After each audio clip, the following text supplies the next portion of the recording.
సత్సంగత్వే నిస్సంగత్వం నిస్సంగత్వే నిర్మోహత్వం నిర్మోహత్వే నిశ్చలతత్వం నిశ్చలతత్వే జీవన్ముక్తిః పునరపి జననం పునరపి మరణం పునరపి జననీ జఠరే శయనం ఇహ సంసారే బహుదూస్తారే కృపయా పారే పాకి మురా. గురుభ్యో నమః. గురు బ్రహ్మ గురు విష్ణు గురుదేవో మహేశ్వర గురు సాక్షాత్ పరం బ్రహ్మ తస్మై శ్రీ గురవే నమః. స్మృతి పురాణానాం ఆలయం కరుణాలయం నమామి భగవత్పాదం శంకరం లోకశంకరం. ఆత్మబోధం అనే ప్రకరణ గ్రంథాన్ని తీసుకుని ఇంతవరకు 10 శ్లోకాలు చూసాము. అద్భుతమైన ఈ వేదాంత సారంని ఈ ప్రకరణ గ్రంథంలో అందరికీ అర్థమయ్యేలా, అంటే నాకు సంస్కృతం రాదండి, అందుకని నాకు వేదాంత పదాలు నాకు తెలియదు, నేను ఉపనిషత్తులు చదవలేను, భగవద్గీత అర్థం చేసుకోలేను, సూత్ర భాష్యాలు బ్రహ్మసూత్రాలని చదవలేనండి అని అనుకునే వాళ్ళకి వేదాంతంలో పరిచయం కలిగేలా అద్భుతంగా రచించిన ఈ ఆత్మబోధం అత్యంత దయామూర్తిగా ఆదిశంకర్లు రచించిన ఈ ఆత్మబోధంలో 11వ శ్లోకము. ఇంతవరకు 10 శ్లోకాలు అయిందండి. ఈ 10వ శ్లోకాల్లో మనం వేదాంతంలో ఎలా జీవుడికి బ్రహ్మకి సంబంధం ఏంటి అన్న దాంట్లో ఉపాధి అనే ఒక మాటను తీసుకొచ్చాము. ఉపాధి అంటే అన్ని చోట్ల ఉండే ఆకాశము ఎలా ఏమో ఒక ఘటంలో ఉంటే ఈ ఘటాకాశము, ఈ పటంలో ఉంటే పటాకాశము అని అంటాము. అలాగే సముద్రంలో జలం అన్ని చోట్ల ఉన్నట్టు మధ్యలో ఒక చిన్న కుండలో నీళ్లు పెట్టుకుంటే ఆ కుండ లోపల అన్ని చోట్ల ఉన్న నీటి కుండ లోపల ఉంటే కుండ నీటిని ఎలా అంటాం, నీళ్ళని ఎలా అంటామో అలాగే అది లిమిటింగ్ అర్జెంట్ అంటామండి మనం ఇంగ్లీష్ లో. అంటే సర్వవ్యాపకంగా ఉండి చాలా పెద్ద వస్తువుని ఒక చిన్న చోట్లో ఫిజికల్ చిన్నగా ఉన్నట్టు అనిపించేలా చేసేది దాని ఉపాధి అంటాము. అలాగే మనం ఈ జీవుడు బ్రహ్మ ఇద్దరు ఒకళ్ళే. ఈ మనస్సు అనే ఉపాధి వల్ల ఆ జీవుడు కించిజ్ఞుడుగా తనకి అంత తన శక్తిని తెలుసుకోకుండా, తన బ్రహ్మతో ఐక్యం అనే మాట తెలుసుకోకుండా ఇలా తన మనసులో ఉన్న సంస్కారాల వల్ల ఇలా సంసారాన్ని అనుభవిస్తూ ఉంటాడు అని దాకా చూసాము. ఈ ఒక ఉపాధి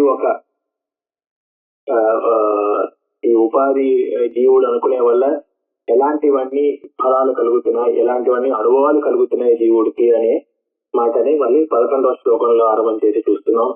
నానోపాధివశాదేవ జాతి వర్ణాశ్రమాదయ ఆత్మన్యారోపితా తోయే యతవర్ణాది భేదవత్ అని.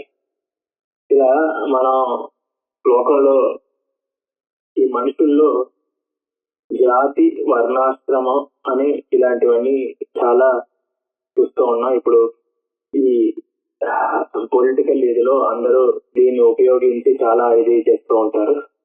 జాతిలు అన్నది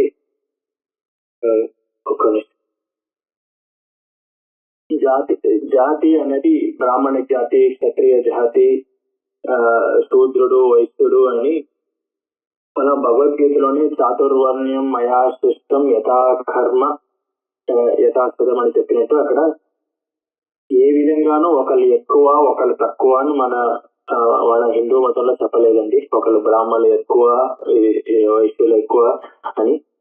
వాళ్ళ కర్మలకు తగినట్టు వాళ్ళు చేసే పనికి తగినట్టు అనమాట. అంటే ఇప్పుడు మనం చేసే పనులు మనకి ఏది సౌకర్యంగా మనకి వస్తుందో అని. అంటే ఇప్పుడు చదువు విషయంలో కొంతమంది అధ్యాపకులు కొంతమందికి చాలా గొప్పగా చదువుకుని ఉంటారు, కానీ వాళ్ళు ఒక మాట చెప్పమంటే చెప్పలేరు. కొంతమంది బాగా మాట్లాడతారు కానీ వాళ్ళకి అసలు ఏదైనా ఒక విషయం తెలుసుండదు. విషయము తెలిసి మాట్లాడగలిగి మిగతా వాళ్ళకి నేర్పించే అది అనే అలాంటి ఒక టాలెంట్ ఉన్న వాళ్ళు చాలా తక్కువ ఉంటారు. అలా ఉండగా ఇలా కానీ మనకి ఈ లోకంలో మనకి నేర్పించే వాళ్ళు చాలా అవసరం.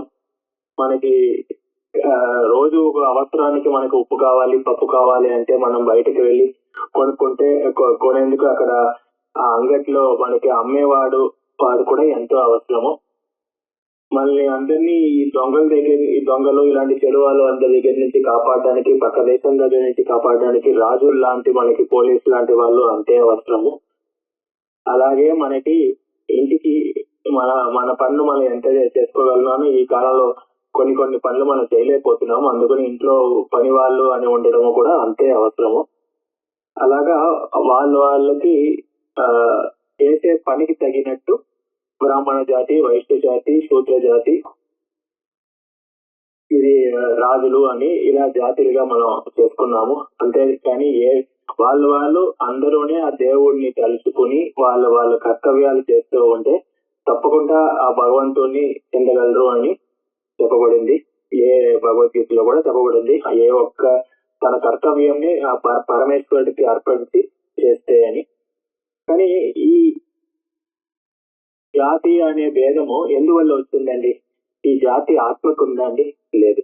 ఈ జాతి నేను బ్రాహ్మణుడు అంటే నాలో ఉన్న ఆత్మ బ్రాహ్మణ ఆత్మ అంటే బ్రాహ్మణ ఆత్మ వేరే, వైశ్య ఆత్మ వేరేనా? కాదు. అలాగే ఇక్కడ ఏంటంటే మనం ఈ ఉపాధి అనేది మన శరీరం అనే ఉపాధి, మనస్సు అనే ఉపాధి, బుద్ధి అనే ఉపాధి. ఈ ఆత్మ అనేది నిజము అని చెప్పాము కానీ ఈ ఉపాధి అన్నది ఇది మనం కల్పించింది.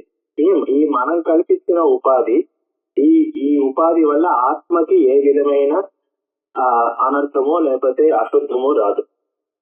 అందుకని ఇప్పుడు శరీరంలో నేను పొట్టివాడు, నేను లావు, నేను పొట్టి, నేను పొడుగు, నేను నలుపు రంగులో ఉంటాను అలా అనేవి ఇక నేను అని మనం వాడతాం. కానీ ఈ నేను అన్నది శరీరంకి చెందినదే కానీ ఆత్మకి చెందింది కాదు.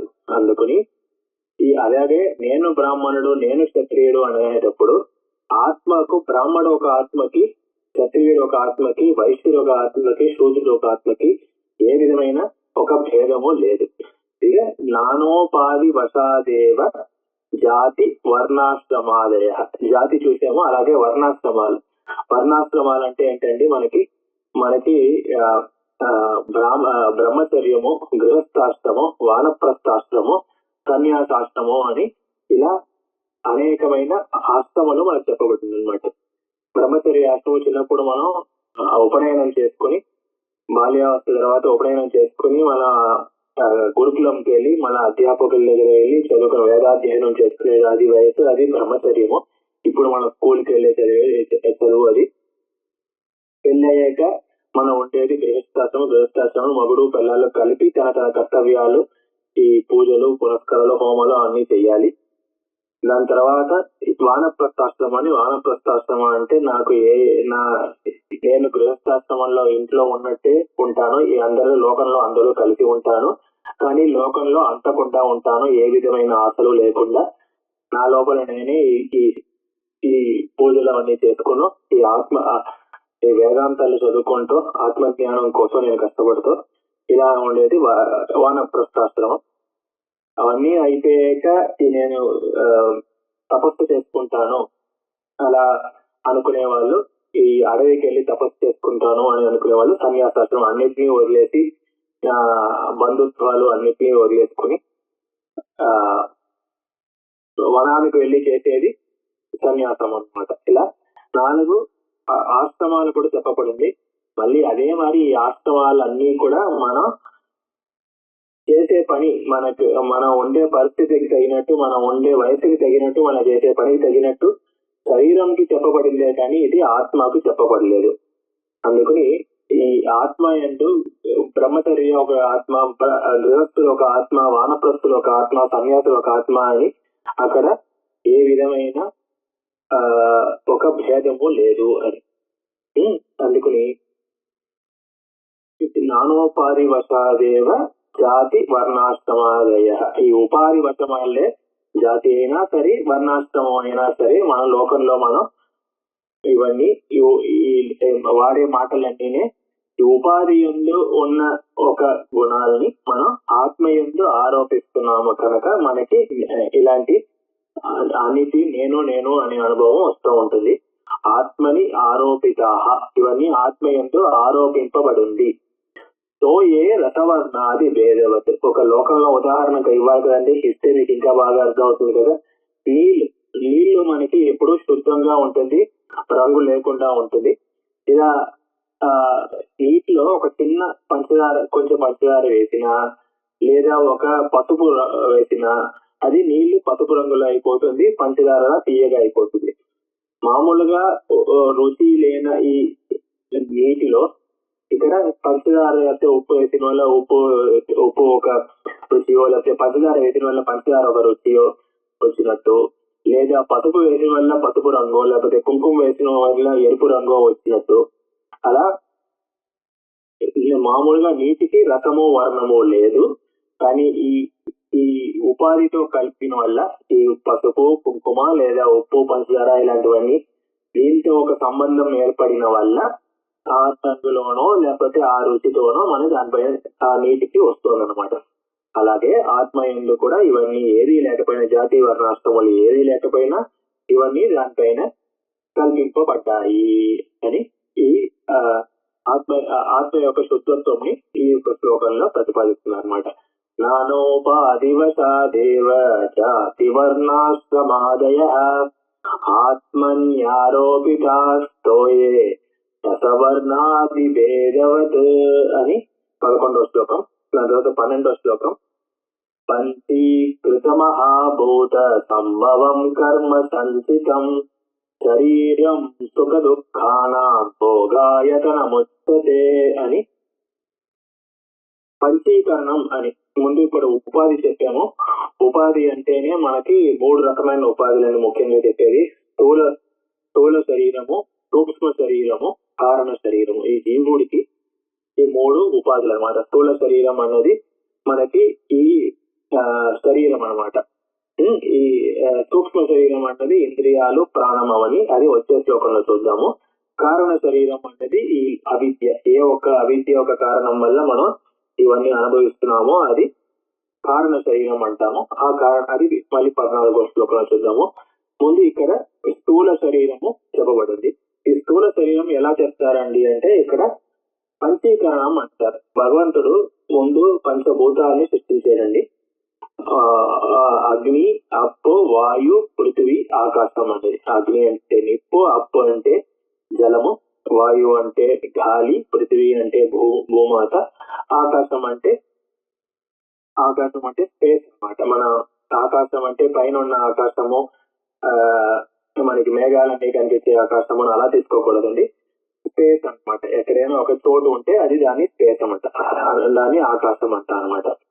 ఈ పంచభూతాలు సృష్టి చేశారంటే దాని తర్వాత ఈ జగత్తులో ఉన్న ఒక్కొక్క వస్తువుని సృష్టించేందుకు ఈ 5 ఒక కలయికతో ఒక్కొక్క పదార్థము చేశారనమాట. అంటే మనం ఏ పదార్థము తీసుకున్నానో ఈ 5 భూతాలు ఉంటాయన్నమాట. 5 భూతాలు కొంచెం ఎక్కువ తక్కువ అలా ఉంటాయి. మామూలుగా ఏం చేశారంటే పంచీకరణం అంటారు. ఈ పంచీకరణం అన్నది ఒక మ్యాథమెటికల్ ఈక్వేషన్ లా అనమాట. ఎలా అంటే ఒక పదార్థం, ఒక భూతంని తీసుకొని ఆ భూతం ఒక తన్మాత్రలు ఉంటాయి అనమాట. ముందు తన్మాత్రలు అంటే మన సైన్స్ లో ఆటమ్స్ అన్నట్టు తీసుకోవచ్చు. ఒక తన్మాత్రను తీసుకొని దాన్ని 2గా విభజించి 2 సగం భాగం, ఇది ఒక సగం, అటు ఒక సగం, ఒక సగంని అలాగే వదిలేసి ఇంకో సగంని మళ్ళీ 4 భాగాలుగా చేసేమాట. 4 భాగాలుగా చేసి 4 భాగాలు ఒక్కొక్క భాగము ఒక్కొక్క భూతముకి ఇచ్చారనమాట. అలాగే 5 భూతాలకి చేశారు. అనుకుని పృథివీలో ఏమవుతుందంటే పృథివీలో సగం భాగం పృథివీ, మిగతా సగం భాగంలో 1/8 ఒక్కొక్క ఒక్కొక్క ఇది 1/8 ఆఫ్ ఒక భూతం ఉంటుంది. ఎలా 1/8 వచ్చింది, 1/8 వచ్చిందంటే సగం భాగం తీసుకున్నాం కదా, ఆ సగం భాగాన్ని 4గా విభజిస్తాం. అందుకని 1/4 ఇంటూ 1/2 అది 1/8 అది. అందుకని ఇలా 8వ వంతు మిగతా భూతాలు, సగం వంతు ఆ భూతము, ఇలా 4 భూతాలు 8వ వంతు, ఒక భూతం ఏమో సగమో చెప్తుంది, 5 కలిపి పృథివీ వస్తుంది. అలాగే ఒక అగ్ని అంటే సగం వంతు అగ్ని, మిగతా సగం వంతు ఏమో ఒక్కొక్క భూతము 8వ వంతు, అలా వచ్చి ఇలా 5 భూతాన్ని సృష్టించారు అని పంచీకరణం. అందుకనే మన ఏ ఒక పదార్థం లోకల్ని తీసుకున్నా కూడా దాంట్లో కొంచెం జల భాగము ఉంటుంది, కొంచెం అగ్ని భాగము ఉంటుంది, కొంచెం వాయు భాగము ఉంటుంది, కొంచెం పృథివీ భాగం ఉంటుంది, కొంచెం ఆకాశ భాగం కూడా ఉంటుంది అన్నమాట. కానీ ఏ భాగం ఎక్కువ ఉంటుందో దానికి తగినట్టు దాంట్లో ఆ పదార్థములు ఆ గుణాలన్నీ అలా ఉంటూ ఉంటాయి. ఇలా మహాభూతాలన్నింటినీ పంచీకరణం చేసి దాంతో ఆ పదార్థాలతో మన శరీరము చేశారు. మన శరీరంలో ఈ 5 భూతాలు ఉన్నాయండి. అది కాకుండా కర్మ సంచితం, ఈ కర్మలో సంచిత కర్మ అని ఒకటి ఉంది. ఈ సంచిత కర్మ అంటే ఏంటంటే, సంచి అంటాం కదా తెలుగులో. ఈ సంచి అంటే ఏంటంటే, మనం ఈ చాలా జన్మలుగా మనం ఏం చేసుకున్నామో మనం చేసుకున్న పుణ్యాలు పాపాలు అన్నిటినీ ఆయన ఒక సంచిలా, మన మనస్సు అనే సంచిలో అనుభవ రూపంగా అలా అక్కడ పెట్టున్నారు అనమాట. ఆ కర్మ ఎందు చేసిన కర్మల్లో, పుణ్యాలు పాపాల్లో ఏ కర్మ ఏమో ఫలం ఇచ్చేందుకు తయారుగా ఉందో ఆ ఒక కర్మలన్నిటినీ విడిగా చేసి దాన్ని ప్రారంభ కర్మ అని దాంట్లో మార్చి దానికి తగినట్టు మనకి జన్మ వస్తుంది అనమాట.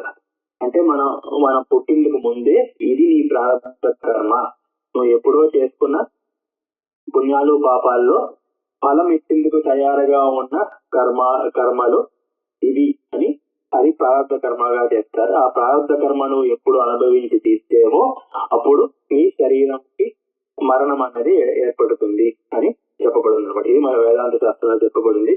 అందుకని ఇదే మనం కర్మ థియరీ అని అంటూ ఉంటాం. మన ఇంగ్లీష్ పుస్తకాలు, ఫిలాసఫీలో చదువుతూ ఉంటే కర్మ థియరీ అంటే మనం చేసుకున్న కర్మలు ఈ కర్మలు అన్నిటినీ ఫలం ఇచ్చేందుకు ఏ ఒక్క పుణ్యం పాపం చేస్తే తప్పకుండా దాన్ని చేసిన కర్మకి మనం అనుభవించే అవన్నీనే సంచిత కర్మ అని చెప్పబడింది. దాంట్లో ఫలం ఇచ్చేందుకు తయారుగా ఉన్నవన్నీ ప్రారంభ కర్మ అని తీసుకుని దానికి తగినట్టు జన్మ తీసుకుని ఆ జన్మ మరణించేదాకా తప్పకుండా ప్రారంభ కర్మలో ఇచ్చిన ఫలాలని అనుభవిస్తే తీరాలి. సో ఇప్పుడు ఎవరైనా ఎందుకు నాకు ఈ జన్మలో ఇంత కష్టాలు, నాకే ఎందుకు ఇంత కష్టాలు, ఇంకెవరికి లేదు అని అనుకుంటున్నామంటే అది తప్పకుండా మీరు చేసుకున్న కర్మల వల్లే. మీరు పోయిన జన్మలో జన్మాంతరాల్లో చేసుకున్న కర్మలు, ఆ కర్మలకు తగినట్టు అది ఎప్పుడు మీకు ఆ ఫలముని ఇప్పుడు మీరు అనుభవిస్తున్నారు అనుకోవాలన్నమాట. అందుకని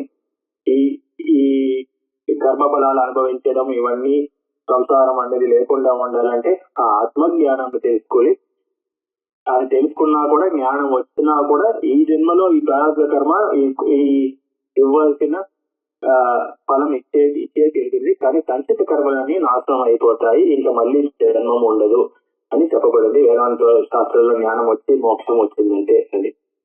అందుకని ఈ సంచిత కర్మ కూడా మన శరీరానికి కారణంగా ఉంటుంది అని చెప్పబడింది.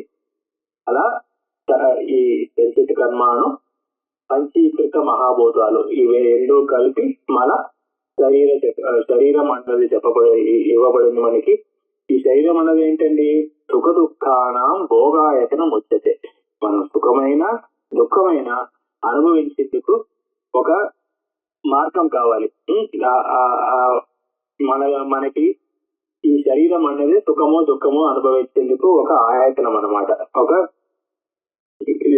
దాన్ని పెట్టే సుఖమో దుఃఖమో అనుభవిస్తాం అనమాట. మన ఈ శరీరం ఉన్న వాళ్ళని సుఖము దుఃఖము, శరీరం అనేది లేకపోతే మరణించిన తర్వాత ఇంకా సుఖాలు దుఃఖాలు లేవు. అది అందుకని ఈ ఉపాధి, ఈ శరీరం అనే ఉపాధి సుఖములు దుఃఖములు అనుభవించేందుకు భోగాయతనం, భోగముఖ ఆయతనం. ఈ భోగాయతనంని అంటే ఆయతనం అనుభవించేందుకు సాధనం. భోగాలు అనుభవించే సాధనంని ఈ మహాభూతాలతోనూ సంచిత కర్మతోనూ ఈ భగవంతుడు మనకి సృష్టించి ఇచ్చాడు. ఆ శరీరంతో మనం ఈ అనుభవించిన మట్టు కాకుండా దాన్ని ఉపయోగించి ఆ పరమేశ్వరుడు స్వరూపంని కూడా తెలుసుకుందుకు మనం ప్రయత్నం చేయాలి అని ఇది ఒక ముందు ఉపాధిగా ఇక్కడ చెప్పబడింది అనమాట. పంచీకృత మహాభూత సంభవం కర్మ సంచితం శరీరం సుఖ దుఃఖానాం భోగాయతనముచ్యతే అని 12వ శ్లోకం. దాని తర్వాత 13వ శ్లోకంకి వెళ్దాం. ఇంతకుముందు చెప్పినట్టే స్థూల శరీరం ఏంటండి, ఇప్పుడు సూక్ష్మ శరీరం. సూక్ష్మ శరీరం అంటే పంచ ప్రాణాలు, మనస్సు, బుద్ధి, పంచ కర్మేంద్రియాలు, పంచ జ్ఞానేంద్రియాలు ఇవన్నీ కలిపి 10 ఇంద్రియాలు మనకి. పంచ ప్రాణాలు, మనస్సు, బుద్ధి అన్ని కలిపి 17 అన్నమాట. ఈ 17 కలిపి మనకి సూక్ష్మ శరీరం అని అంటాం. ఈ సూక్ష్మ శరీరం అన్నది మనకి ఒక్కొక్క శరీరంలోనూ ఇదే సూక్ష్మ శరీరంలో ఉంటుంది. మన స్థూల శరీరం ఒక్కొక్క జన్మలోనూ మారుతుంది కానీ సూక్ష్మ శరీరం మారదు. అంటే మనం మనస్సు, బుద్ధి అన్నది మనం చేసే కర్మలంతా ఒక జన్మ నుంచి ఇంకో జన్మకి ఎలా వెళ్తుందండి అంటే, మనం చేసుకున్న కర్మలన్నిటినీ దాన్ని ఒక వీడియోలో రికార్డ్ చేసినట్టు అది నీ మనసులో ఉంటుంది అనమాట. నేను యమలోకానికి వెళ్ళి ఇక్కడి నుంచి యమలోకానికి వెళ్తే ఆ యమలోకంలో ఫస్ట్ వెళ్ళానే నువ్వేమో ఈ కర్మ చేసావు ఆ కర్మ చేసావు అంటే, లేదండి అంత అబద్ధాలండి, నేను ఇవన్నీ తెలియదు, ఇంత పాప అంటే నేను చేస్తానని చాలా మంచివాడండి అన్నారంటే అక్కడికి మనసులో ఒక వీడియో రికార్డింగ్ లా ఉంటుంది. దాన్ని తీసి మీ కంటికి ఎదుర్కొంటా ప్లే చేసి చూపిస్తాను అనమాట. మీరు అప్పుడు నేను చెయ్యలేదు అని చెప్పలేరు అనమాట. అలా ఒక హార్డ్ డిస్క్ లా ఉందన్నమాట మీ మనసులో, అన్నినే అక్కడ స్టోర్ చేసి పెట్టండి. అందుకని ఆ మనస్సు, బుద్ధి అన్న ఈ ఇంద్రియాలు ఇవన్నీ పంచ ప్రాణాలతో కలిపి ఒక్కొక్క జన్మ నుంచి ఈ సూక్ష్మ శరీరం మరణించిన తర్వాత ఈ స్థూల శరీరం నుంచి వెళ్ళిపోయి మళ్ళీ వచ్చే జన్మలో మీరు ఏ శరీరం తీసుకుంటారో ఆ శరీరంలో మళ్ళీ ఇదే ఇంద్రియాలు అలా వస్తూ ఉంటాయి అన్నమాట. అది పంచ ప్రాణ మనో బుద్ధి 5 ప్రాణాలు అన్నమాట. 5 ప్రాణాలు ఏంటండి? పంచ ప్రాణాలు ప్రాణ, అపాన, వ్యానం, సమానం, ఉదానం అన్నమాట. అదే 5 ప్రాణాలు. 5 ప్రాణాలు ఎందుకంటే ఒక్కొక్కటికి ఒక్కొక్క పని భగవంతుడు మన శ్వాసను తీసుకునేటప్పుడు లోపలికి బయట నుంచి లోపలికి లాగేది ఇది మన ఇది లోపల అలా కింద నుంచి పైకి వచ్చేది దీన్ని ప్రాణం అంటాము. అపానం అన్నది మన శరీరం నుంచి మనకి అక్కర్లేని వస్తువులని మన శరీరాన్ని బయట పంపించేందుకు వాడేది అపానము. మనం తినే వస్తువుల్ని మనం ఇలా అంటే మనకు అప్పుడు కావాల్సిన జంతికలు, వడియాలు, స్వీట్లు, జాంగ్రీ, జిలేబీ అన్ని తినేస్తున్నాం కదండి, ఏది పడితే అది. అవన్నీ తీసుకెళ్లి మన శరీరంలో డైజెస్టివ్ సిస్టమ్ తీసుకెళ్లేలా దాని ఒక పని వ్యానం అన్నమాట. తిన్న తర్వాత దాని ఒక బలంని మళ్ళీ శరీరంలో అన్ని భాగంకి ఇచ్చేది సమానం అన్నమాట. దాని తర్వాత ఉదానం అన్నది మన మనసుకి, బుద్ధికి, దాని తర్వాత ఒక మనం మాట్లాడేదానికి, మన ఆలోచనలకి ఇవన్నింటికి ఉపయోగపడేది. అది కాకుండా మన నిద్రావస్థ, స్వప్నావస్థ, జాగ్రత్త అవస్థకి ఒక అవస్థ నుంచి ఇంకో అవస్థలో వెళ్ళేందుకు ఉపయోగపడేది ఇవన్నిటిని ఉదానము అంటాం అనమాట. ఇలా పంచ ప్రాణాలు ఒక్కొక్కటికి ఒక్కొక్క పని ఇచ్చే భగవంతుడు. అదే కాకుండా మనస్సు, బుద్ధి. మనస్సుకి, బుద్ధికి ఏంటండి వ్యత్యాసం అంటే, మనస్సు వల్ల ఇదా అలా అని ఆలోచిస్తూ ఉన్నది మనస్సు. ఇదే నేను చేస్తాను అని ఒక డిసిషన్ తీసుకునేది బుద్ధి అనమాట. అలా పంచ ప్రాణాలు, మనస్సు, బుద్ధి. దాని తర్వాత 10 ఇంద్రియాలు. 10 ఇంద్రియాలు పంచ కర్మేంద్రియాలు, పంచ జ్ఞానేంద్రియాలు అని చెప్పాను అనమాట. ఈ ఒక పంచభూతాలు చెప్పాను కదా, పంచభూతాల నుంచి సత్వ గుణాలు తీసుకుని దాని నుంచి పంచ జ్ఞానేంద్రియాలు చేశారు. రజోగుణాలు తీసుకుని పంచ కర్మేంద్రియాలు చేశారని చెప్పబడింది. పంచ జ్ఞానేంద్రియాలు ఏంటంటే చక్షువు, స్తోత్రము, నాసిక, త్వక్కు, జిహ్వ. అంటే దీనివల్ల మనకి లౌకిక జ్ఞానాలు వస్తూ ఉంటాయి. చక్షువు వల్ల అంటే కళ్ళు, స్తోత్రం అంటే చెవు, దాని తర్వాత త్వక్కు అంటే మనకి తోలు, దాని తర్వాత నాసిక అంటే ముక్కు, దాంట్లో అంటే వాసన వచ్చేది జిహ్వ అంటే నాలిక, రుచి. ఇలా 5 రకమైన జ్ఞానాలు, లౌకిక జ్ఞానాలు మనకి వచ్చేది. ఇది జ్ఞానేంద్రియాలు అనమాట. దాని తర్వాత పంచకర్మేంద్రియాలు. పంచకర్మేంద్రియాలేమో వాక్, పాని, పాద, వాయు, ఉపస్థం. వాక్ అంటే మనం మాట్లాడేది, పాని అంటే 2 చేతులు, పాదాలు అంటే 2 కాళ్ళు, వాయు ఉపస్థం అన్నమాట. అంటే మూత్రేంద్రియాలు ఇంకో విధమైన శరీరంకి బయటకు తోసేది, అక్కర్లేని వస్తువులు బయట తోసేందుకు వాయు అని ఆ ఒక ఇంద్రియం. ఈ పంచ కర్మేంద్రియాలు, పంచ జ్ఞానేంద్రియాలు కలిపి 10 ఇంద్రియాలు అనమాట. అనుకుని ఈ సూక్ష్మ శరీరం అన్నది పంచ ప్రాణం, మనో, బుద్ధి, 10 ఇంద్రియం సమన్వితం. ఇవన్నిటితో కలిపి ఉన్నది ఈ సూక్ష్మ శరీరం. అపంచీకృత భూతోత్తం సూక్ష్మాంగం భోగ సాధనం అని. ఇవన్నీ ఇంతకుముందు చెప్పినట్టు ఇవన్నీ ఈ అపంచీకృతమైన భూతాల నుంచి, తత్వగుణాల నుంచి, రజోగుణాల నుంచి వచ్చినవి అని చెప్పబడింది. ఇదే సూక్ష్మాంగం, ఇది సూక్ష్మ శరీరం అంటారు. ఇది మళ్ళీ భోగ సాధనం, ఇది మనకి భోగాలు అనుభవించేందుకు సాధనంగా ఉంటుంది. అలా స్థూల శరీరం ఏంటి, సూక్ష్మ శరీరం కూడా ఇది చెప్పబడినమాట. పంచ ప్రాణ మనో బుద్ధిర్దశేంద్రియ సమన్వితం అపంచీకృత భూతోత్తం సూక్ష్మాంగం భోగ సాధనం అని 13వ శ్లోకం చూసాము. తర్వాత 14వ శ్లోకం చూద్దాం. అనాది అవిద్య అనిర్వాచ్య కారణోపాధిరుచ్యతే ఉపాధిత్యయాద్ అన్యం ఆత్మానం అవధారయేత్ అని. ఇది 3వ శరీరం, కారణ శరీరం అంటామండి. కారణ శరీరం అంటే అవిద్య.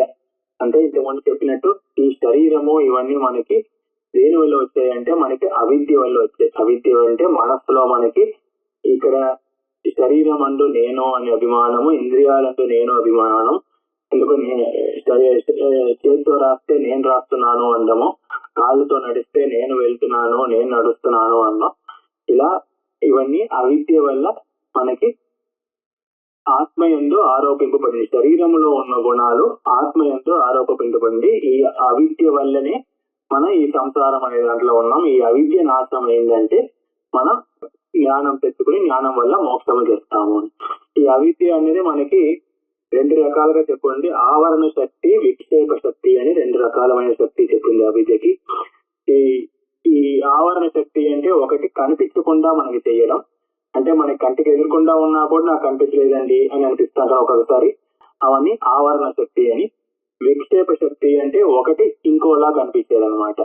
అంటే మనకు ఇంతకు ముందు చెప్పినట్టు అల్లి చిప్ప అన్నది వెండిలా కనిపించడం, ఈ తాడు అన్నది పాములా కనిపించడం, ఇంకొకటి స్థాణువై పురుష అంటారు మన వేదాంతంలో. ఒక పిల్లర్ లా ఉన్నది ఒక స్థాణువు ఒక మనిషిలా కనిపించడం, మరి దెయ్యంలాగా మనిషిలాగా, దానిపైన దోత వేస్తే అది మనిషిలాగానో దెయ్యంలాగానో మనకి చీకట్లో కనిపిస్తుంది. ఇవన్నీ మనకి మనసులో ఆశ వల్లనో లేకపోతే భయం వల్లనో కనిపించారు అనమాట. అలా ఇవన్నీ అవిద్య. లోకంలో అంటే మనం కంటిలో చూసేది అన్ని నిజం కదండి, కంటిలో చూడండి అన్ని అబద్ధమా అంటే ఇవన్నీ కూడా మన కంటిలో చూసేదే. మన కంటిలో చూసి ఒకటి ఇంకోటిగా చూస్తున్నాము. అలాగే ఈ జగత్తు అన్నది నిజం కాకపోయినా మనం నిజంలా చూస్తున్నాము. ఒక సినిమా చూస్తున్నామంటే ఆ సినిమా 3 గంటలు చూసేంత వరకు ఆ స్క్రీన్ ఎలా చూస్తూ, ఆ స్క్రీన్ ని చూస్తూ అక్కడ ఉన్నవన్నీ నిజమో అని నమ్ముకుని దాంట్లో పూర్తిగా లయించి చూస్తున్నాము. ఏ విధమైన అది అక్కడ అవ్వట్లేదు అని అబద్ధమో అని ఏ విధంగానూ ఆలోచన లేకుండా చూస్తున్నాము. ఆ 3 గంటలు ఆ సినిమా అయిపోయాక మళ్ళీ అక్కడ అన్ని ఆఫ్ చేసాక అక్కడ తెల్లటి స్క్రీన్ ఉంటే ఇంతసేపు మనం ఆ తెల్లటి స్క్రీన్ నే చూసాము, దానిపైన ఏదో బొమ్మ వచ్చింది, దాని నిజం అనుకున్నాను అనుకుంటున్నాను. అలాగే అది ఆ తెల్లటి స్క్రీన్ అనేది ఆధారము, ఆ ఆధారం పైన ఈ సినిమా అన్నది ఆరోపింపబడింది. అలాగే ఆ ఆధారమైన ఈ భగవంతుడి పైన ఈ జగత్తు అన్నది ఆరోపింపబడింది. దాంట్లో ఉన్నంత వరకు తప్పకుండా అది నిజముగానే మనకి అనిపిస్తుంది. అది అయిపోయే తర్వాత జ్ఞానం వచ్చిన తర్వాతే అది అబద్ధము అని మనకి తెలుస్తుంది అని. అది ఉన్నంత వరకు మనం అనుభవించేది దాన్ని అవిద్య అంటాము. ఆ విద్యనే ఇక్కడ కారణ శరీరం చెప్పబడింది. ఈ కారణ శరీరమే ఇంటి ముందు ఉన్న స్థూల శరీరంకి సూక్ష్మ శరీరంకి కారణముగా ఉంటుంది. ఈ అవిద్యని గురించి ఈ ఆత్మ స్వరూపం ఏంటి అని లౌకికమైన ఉదాహరణ ఇవ్వాలి అంటే దానికి పంచదశి అనే గ్రంథిలో విద్యారణ్యులు అనే గొప్ప ఆయన ఒక రాజు ఈ తన సింహాసనంలో కూర్చుని ఆ కోర్టులో అన్ని ఉన్నప్పుడు తన అందరూ అక్కడ మినిస్టర్లు వాళ్ళందరూ అక్కడ కూర్చొని ఉండగా అక్కడ ఆ రాజు ఒక శరీరం అనేది అక్కడ ఉన్న కోర్టుతో సమానము, అక్కడ జీవుడేమో రాజుతో సమానము, ఈ మనస్సు ఇంద్రియాలేమో అక్కడ ఉన్న మిగతా మినిస్టర్లు అక్కడ సేనాధిపతులు వాళ్ళందరూ ఉంటారు కదా దాంతో సమానము. ఈ ఆత్మ అన్నది ఆ కోర్ట్ లో ఉన్న పైన ఉన్న ఒక లైట్ చాండిలియర్ అంటాం కానీ అలాంటి లైట్ తో సమానము అని చెప్పదు. ఎలా అంటే అక్కడ అందరూ ఉన్నప్పుడు ఈ జీవుడు శరీరము మనస్సు ఇంద్రియం అన్న ఉన్నప్పుడు ఈ ఒక వెలుతురులోనే ఈ ఆత్మ ఒక వెలుతురులోనే వాళ్ళందరూ కనిపిస్తారు. ఆ రాజులు ఆ మంత్రులు అందరూ కనిపిస్తారు. దాని తర్వాత సాయంకాలం అయిపోయాక అందరూ వాళ్ళ గృహాలకు వెళ్ళిపోయిన తర్వాత ఆ లైట్ అలాగే ఉండి అక్కడ ఎవరు లేదు అనేది కూడా మనకు కనిపిస్తోంది అన్నమాట. అది కనిపించేది ఎవరు లేదు అని కనిపించేది ఆ లైటే, అందరూ ఉన్నారు అని కనిపించేది ఆ ఒక లైటే. అందుకని అలాగే ఈ ఆత్మ యొక్కడి ఈ మనం మెలకు ఉన్నప్పుడు ఈ స్థూల శరీరము సూక్ష్మ శరీరము ఇవన్నిటిని మనకి ఉంది అని చూపించేది ఈ ఆత్మని. అలాగే ఈ మనం నిద్రపోతుంటే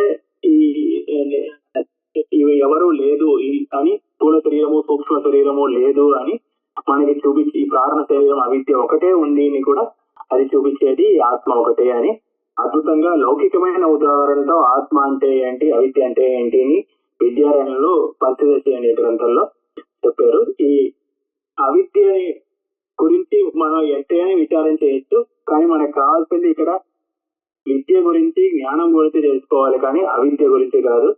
ఈ అవిద్య గురించి మళ్ళీ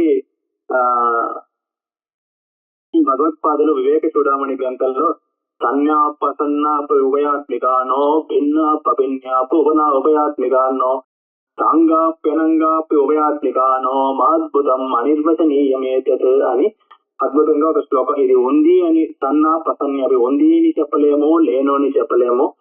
ఇది ఒక అంగంతో ఉంది అని చెప్పలేము, అంగంతో లేదు అని చెప్పలేము. అలా ఈ కరెక్ట్ దాని నిజమైన స్వరూపం ఏంటి అని చెప్పలేము. కానీ ఈ లోకంలో ఉన్న సంసారం అన్నింటికి ఈ అజ్ఞానం అన్నింటికి కారణంగా ఉన్నది ఈ అవిద్య అని చాలా గొప్పగా తన కవిత్వంతో వివేక చూడమని గ్రంథంలో ఇదే భాస్కర్ చూపించారు. ఆయన చెప్పేది 14వ శ్లోకం. ఇది అనాది అవిద్య అనిర్వాచ్య కారణోపాధి రుచ్యతే ఉపాధిత్యయాదన్యతే ఆత్మానం అవధారయే. ఈ ఆత్మ అనేది ఈ 3 ఉపాధులు అంటే స్థూల శరీరము సూక్ష్మ శరీరము కారణ శరీరము ఈ 3 ఉపాధుల కన్నా వేరుగా ఉంది అని వాళ్ళు తెలుసుకోవాలి ఈ ఆత్మ యొక్క నిజమైన స్వరూపంలో అని. దాని తర్వాత 15వ శ్లోకం. పంచకోశాది యోగేన తత్తన్మయ ఇవ స్థితః శుద్ధాత్మా నీలవస్త్రాది యోగేన స్ఫటికో యథా అని. ఈ శరీరంలో మళ్ళీ పంచకోశాలు ఉన్నాయని చెప్పబడిందండి. అన్నమయ కోశము, ప్రాణమయ కోశము, మనోమయ కోశము, విజ్ఞానమయ కోశము, ఆనందమయ కోశము అని. ఇలా కోశం అంటే ఒక కవరింగ్ లా అనమాట. ఒక్కొక్క కోశము ఒక్కొక్క కవరింగ్ లోపల వెళ్ళగా అన్నింటికైనా లోపల ఈ ఆత్మ ఉంది అని మనం తెలుసుకోగలము అని ఇక్కడ చెప్పబడింది. ఈ కోశము కన్నా వేరేంది ఈ ఆత్మ. ఈ శరీరం ఈ ఒక్కొక్క కోశము శరీరంలో ఒక్కొక్క భాగం కింద మనస్సు ప్రాణము ఆనందంతో చేరబడిన స్థూల శరీరము విజ్ఞానమయం అంటే బుద్ధి ఆనందమయము అలా ఆనంద స్వరూపంగా లోపల ఆయన ఉన్నారు అని. ఒక్కొక్క కోశము ఒక్కొక్క కవరు తీగ అన్నింటికన్నా లోపల ఈ ఆత్మ ఉంది. ఆ అన్నింటికన్నా లోపల తన్మయ ఇవ స్థిత అని. ఈ స్థిత అంటే అలా కనిపిస్తుంది, తన్మయ అంటే దాంతో ఒకటిగా కనిపిస్తుంది.